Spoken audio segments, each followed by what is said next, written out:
So this is going to be a difficult video to make. Truthfully, I've never really thought about speaking about this publicly, but recently I've learned a little bit more about what I've been through and received community support. Finding a community and being able to talk with people who have been through the same thing has really changed the game for me, and I want to be able to provide that same community for other people. Fact of the matter is, what I experienced in my early childhood is not a common trauma. I don't know anybody in my personal circle who has been through it too, or at least if they have, I don't know about it. But with that being said, if I can reach even one person and let them know that they're not alone, then coming forward with my story will have been worth it. This video is going to come with a big ol' content warning. I'm going to be talking about a lot of difficult subjects, including medical trauma, sexual assault, physical assault, general violence, eating disorders, and self-harm. If any of this is too much for you to sit with, I completely understand. It's hard for me to live with. Please don't watch this video to the detriment of your own well-being. I'd also like to mention before we get started that none of what I experienced was at the hands of my family or loved ones. You can put the torches and pitchforks away. I am very, very lucky that I have a family who loves me and took the very best care of me that they could. Unfortunately, we all make mistakes in doing what we think is best, and hindsight is 20/20. I don't blame anyone or hold any resentment. I can't change what happened, but I can control the way I handle it, and I'm choosing love and understanding. With that being said, let's get into it. When I was 5 years old, I underwent a VCUG, or a voiding cystourethrogram. This procedure is described as minimally invasive, low pain, and is performed with no sedation. And while that may be an accurate description for an adult who can understand what is happening to them, that is absolutely not the case for small children. The procedure consists of strapping the patient down to an examining table, inserting a catheter into the urethra, and injecting a radioactive dye into the patient's bladder until it is full. At that point, the patient is then posed vertically and expels the dye into a container, during which the doctors take X-ray photos of the bladder at its fullest and while emptying. Again, to an adult, this can be minimally invasive, albeit uncomfortable and a bit awkward. However, to a child, this is a horrifying procedure with enduring consequences. Studies have shown that having the VCUG procedure done at a young age can have the same psychological impact as a violent sexual assault. Many people who have survived the fallout of this procedure have described it as rape, and after examining my own experience, I feel the same. Beyond all of the psychological impact, it has been proven that having the VCUG procedure can increase the likelihood of developing genitourinary cancers later in life. It is a horrific, violating, torturous procedure, and its impacts carry throughout the lives of those subjected to it. Now, let's talk a little bit about what brought me to the point of needing to have the VCUG done. Bear with me. When I was a little girl, around 4 years old, I was an extremely avid reader. I had been reading the boy wizard series Who Shall Not Be Named independently as early as 3, and when I enrolled in junior kindergarten, it was clear that I wasn't gaining much academic benefit from my year. There had been talks about skipping me ahead a grade, but seeing as it was my first year of school, that had been temporarily shelved. I was a bright, outgoing, friendly little girl, excited to make new friends and voracious about learning. I loved the world around me, and I always wanted to learn more about dinosaurs. I wanted to be a singer when I grew up, but also a doctor or a mommy. And I was precocious, sassy, and a little too smart for my own good. I mean, this is the child who loved A Baby Story on TLC and went up to a new mother on the bus one day to ask her if her delivery was vaginal or cesarean. So, when I started showing symptoms of being sick, my parents were very concerned. I started having horrific doubling over stomach aches and persistent bladder infections, but I never showed any other symptoms like a fever or rashes. I underwent an ultrasound on my bladder to no avail. It seemed impossible, but I was so sick for seemingly no reason. Now, what I wasn't being honest about was what I was going through at school. My mother was pregnant with my little brother, whom I was dead set on being a sister at the time. Sorry, Logan. And I was excited to be a big sister. I had a lot of good things to keep me motivated and nurture my joie de vivre. But, and there is always a but, There was a little boy in my class who targeted me. When we talk about bullying, it's hard to imagine it getting so severe between 4-year-olds. Somebody wouldn't share their toys, somebody got shoved on the playground, somebody called somebody else a mean name, and ultimately that is what I had communicated to my parents. There was a boy at school who I didn't really like, who didn't really like me, and he picked on me a little bit, but I had plenty of other friends and it didn't seem to bother me too much. The reality was so much worse. This little boy, whose name I won't share, was struggling with severe behavioral issues and was diagnosed with epilepsy. His parents claimed that much of his behavior was due to a new medication that he was taking for his condition, but I have a hard time believing that. Truthfully, I have a very hard time believing any of what happened. I have repressed a lot of what happened in my early childhood, and while I know it happened, and I'm still dealing with the consequences nearly 25 years later, my actual memory of the time is extremely foggy.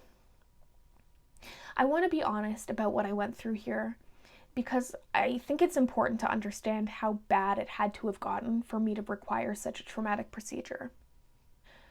I was chased with scissors, I had violent threats made against me, and I was physically beaten on multiple occasions.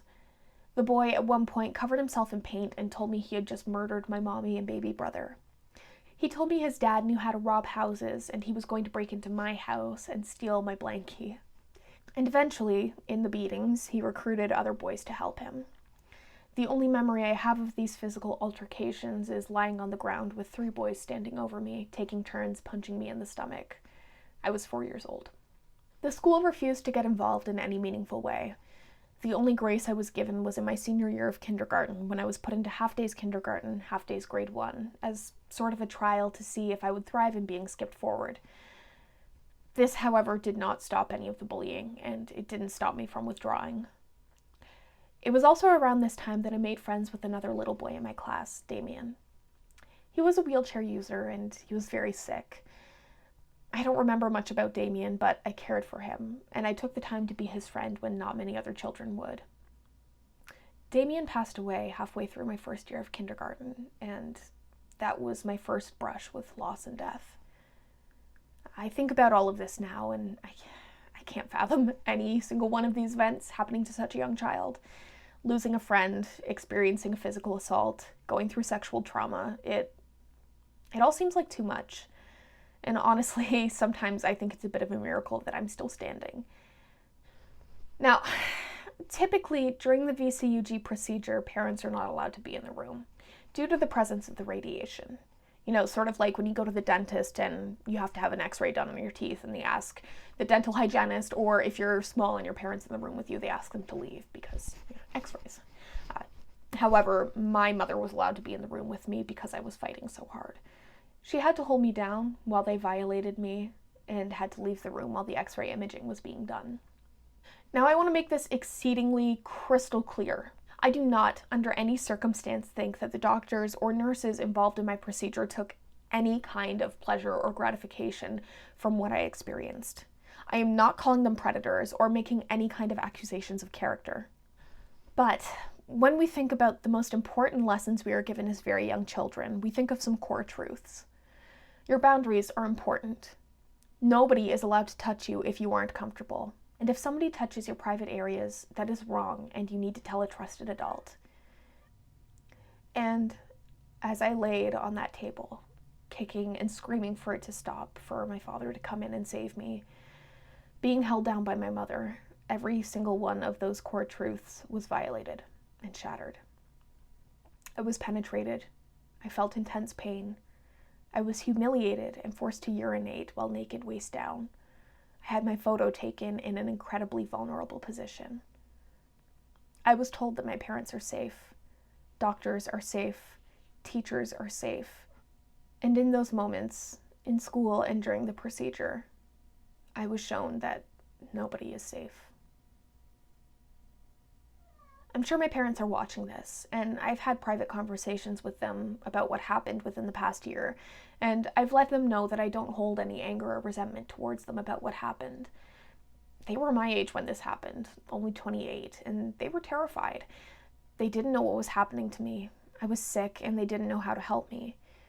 They were told by doctors that this wouldn't be a difficult procedure, and they truly believed that it was what was best. And they left the hospital that day extremely traumatized as well. As much as I struggle to this day about what happened to me, I struggle as well with what happened to my parents and the burden they must carry with it. I mean, I can't imagine what it must have been like for my mother. And when I try to put myself in her shoes, I am sick to my stomach thinking about how she must have felt. My poor father, who could hear me screaming for him, forced to sit there and leave me be.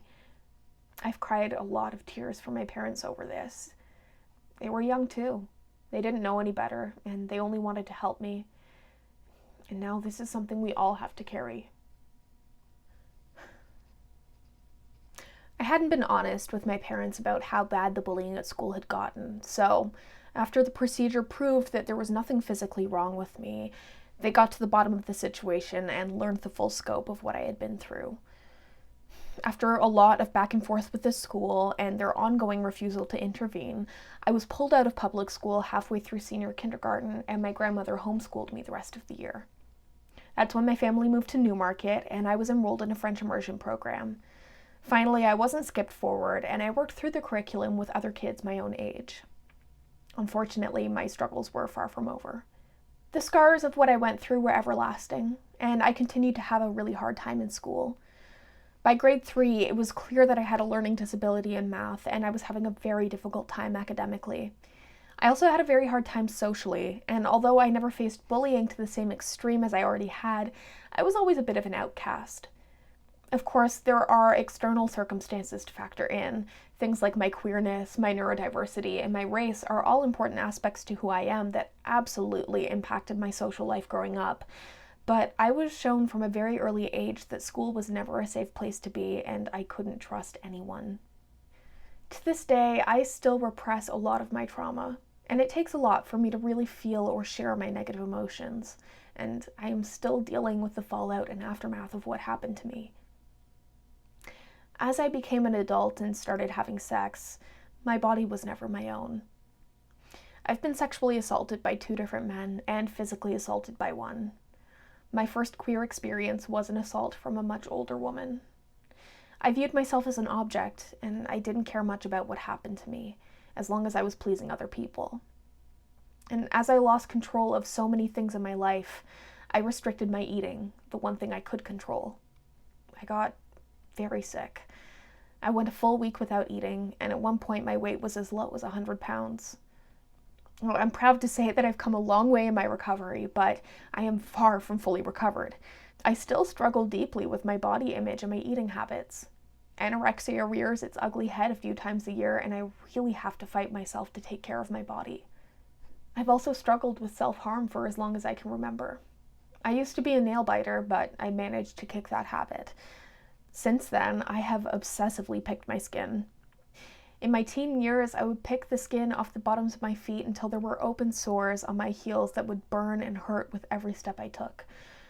I pick and chew my fingers until they bleed, which, yeah, I'm not proud of it. So if you've ever wondered why my hands look like a war zone, that's why. The insides of my cheeks and my tongue are always raw. I pull my hair.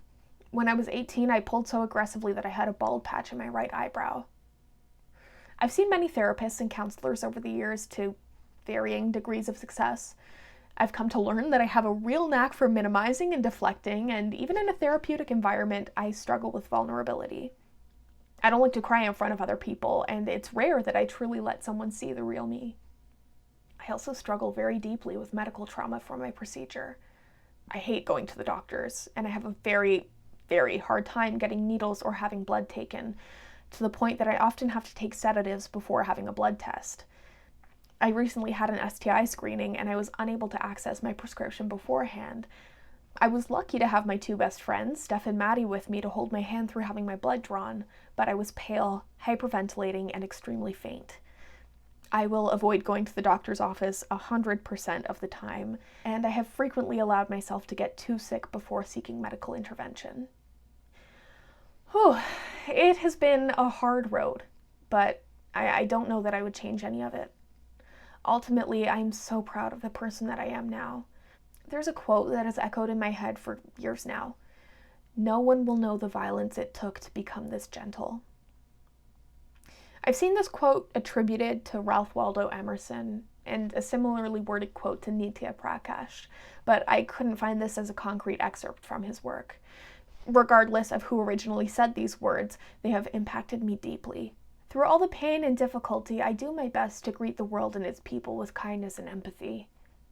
I'm not a perfect person, and I make plenty of mistakes every single day, but I try. I try so hard, and I don't know that I would make that same effort if my past was any different. So that's my story. There have been so many other difficulties that I faced throughout my life that are simply irrelevant to this situation, but have absolutely compounded much of the lingering trauma I still deal with today. What I went through when I was little is not entirely to blame, but it was the beginning of many, many hardships I've been through and still continue to go through. Now, on to a lighter note, why did I choose to make this video? Well, simply put, I did it for community. A lot of the unpacking that I've done has happened within the past month. A conversation with my mother brought a lot of this to surface and forced me to confront what happened to me for the first time in my life. While I didn't spend much time thinking about my procedure or bullying throughout my childhood and adolescence, I always knew it was there. The details were foggy, but I never forgot it happened. I didn't even realize how traumatic it had all been until about 2019, when I was telling an ex-boyfriend of mine about what I had been through.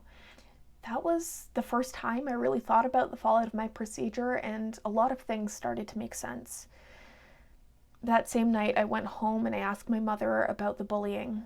Until then, I had only remembered being beaten once, the time I saw the 3 boys standing over me. She told me that it had happened several times, and I don't think I've ever cried so hard in my life. To realize your brain has shielded you from such violence for so long is extremely jarring, and it made me question what else I had been hiding from myself. Ultimately, I always knew that I had early childhood sexual trauma, but I had never connected the pieces of my trauma to the VCUG. Unfortunately, this meant I spent a long time questioning the adults in my life, wondering who it could have been that hurt me. I feel devastated now knowing I ever even considered that, but for so long, I was desperately searching for an answer that was right under my nose the whole time. After my conversation with my mom, I finally had access to learn more about what I had gone through. Until a few weeks ago, I didn't even know the name of my procedure. Suddenly, I was able to research and finally get the answers I had been searching for years. Upon learning more about the VCUG, I also found an incredible community in the Unsilenced Movement. Unsilenced offers a voice to those who have gone through this same traumatic procedure. I can't begin to describe the relief, but also the heartbreak I felt finding them. Not only do I now have people to talk to who have been through exactly what I have, who have dealt with the same trauma that I have, but I am now also connected to a vast community of people who never deserved the trauma they endured. It isn't a massive community, but it isn't small either. And I am both comforted and absolutely crushed in knowing I'm not alone. The path to healing is far from linear. There have been so many things that I've had to heal from in my 28 years, and I know that as life goes on, I will only be greeted with more. However, I have learned that you really cannot do it alone. It is a blessing to be able to have a support system of people who know and understand what you are going through, and finding Unsilenced has been monumental in beginning my healing journey. So I made this video for community because I know I'm not the only one out there who went through what I went through. I want you to know that if you experience this procedure, you too are not alone. I attended my first Zoom support group meeting with Unsilenced last Friday. It was a group of about 12 people, men and women and in between, people as young as 22 and as old as 50 from all over the world. There is no age limit to healing, and there is no perfect first step. But knowing that I don't have to take those steps alone is a comfort I never dreamed of having. I'm going to link some information in the video description, so if you'd like to do your own research, you'll have the tools available. I'll also link the Unsilenced Movement website if this is a community that can help you, or if you just want to learn more about the VCUG procedure, read some testimonies from other survivors, and understand a little bit more about what the fallout of this looks like. For the sake of privacy, I won't be linking any private groups. However, if this is something that you'd like access to, please feel free to reach out to me through Facebook, Instagram, or through my email address that I'll link down below. I don't know if my video will reach anyone who needs to hear it, but like I said at the beginning, even if it reaches only one person, it will have been worth it. Thank you for listening to my story. Be kind to yourself today.